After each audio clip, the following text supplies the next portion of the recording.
Sikaye, Barisi Baza, monsieur le journaliste, la Memeli Bino, Bana ya monde entier, Congolais ou Congolaises, diaspora nyonso, ils ont la nationalité Moussousou.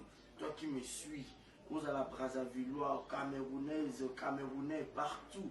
Je vous demande, je vous dis d'aller vous procurer ma fouta ya sika pour un type de peau nyonso. Oh, za moto apembe, vous avez besoin ongala lisusu bande ko na biso ya poto na memebe no secret mafuta ya sika eye. Babinyango Carreton. Carreton eza gamme mobimba. Ce type de peau na yo, eza o pour moko sèche, o pour moko elinga mafuta na moi passe et tout, bon utiliser mafuta o eza super hydratante. Ezo bongisa ba poso na bino, o zaki na tache, o zaki na nduta, o zaki na ba point noir, vous avez qui n'a pas fission de lungi, Carreton euro bongisa yo, et où dit précisément Sénégal. Ma fouta ya kitoko pour un type de pognon, surtout pour la bata pembe la plupart. Mouta pembe au salé lango, mais mouta mwindu au utiliser qu'un gel de douche lango. Gel de douche à Carreton yango, ils ont traité, ils ont bongisa peau au gel de douche lango, gamme lango mobimba yango, ba huile lango nyonso ezali ya Carreton, surtout pour la bata ya pembe. Donc voilà. Gamme nango mobimba ezali yo moto za besoin nango ou hésiter eza la prix abordable partout les autres camps.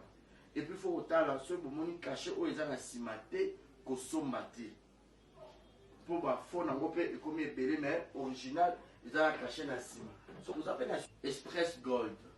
Express Gold o eza pour na mutu na ya pembe na ya mwindu o plus o eza les corporels eza plus pour ebongisa teint na yo oza chocolat oza mutu moko olinga peza ozala pembe te mwindu te mozala na mwa bakola mafuta oyo utiliser yango Express Gold eza partout dans le marché.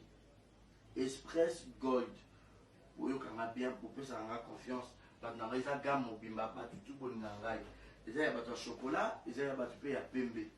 Express Gold omoni yango eza le corporel révélateur des teints.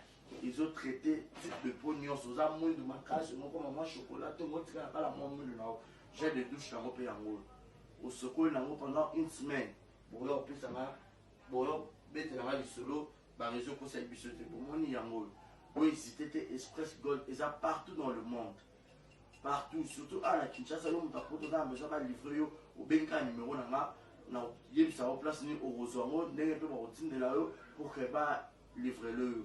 Et puis, prix est abordable. Prix est abordable. Ma foute est kitoko. Oui, outil Côte d'Ivoire. Mais, ils ont traité ma peau tellement kitoko. Ndoute à tampon, tache noire, nuance zolo. Na Express Gold. Bosomba. Vous avez la besoin pour Zoyango. Plus pour contacter. Numéro 1, on peut s'appuyer pour papier, la bic. Bon noter yango tout à l'heure. 243 90 72 44 294. Je répète, plus 243 90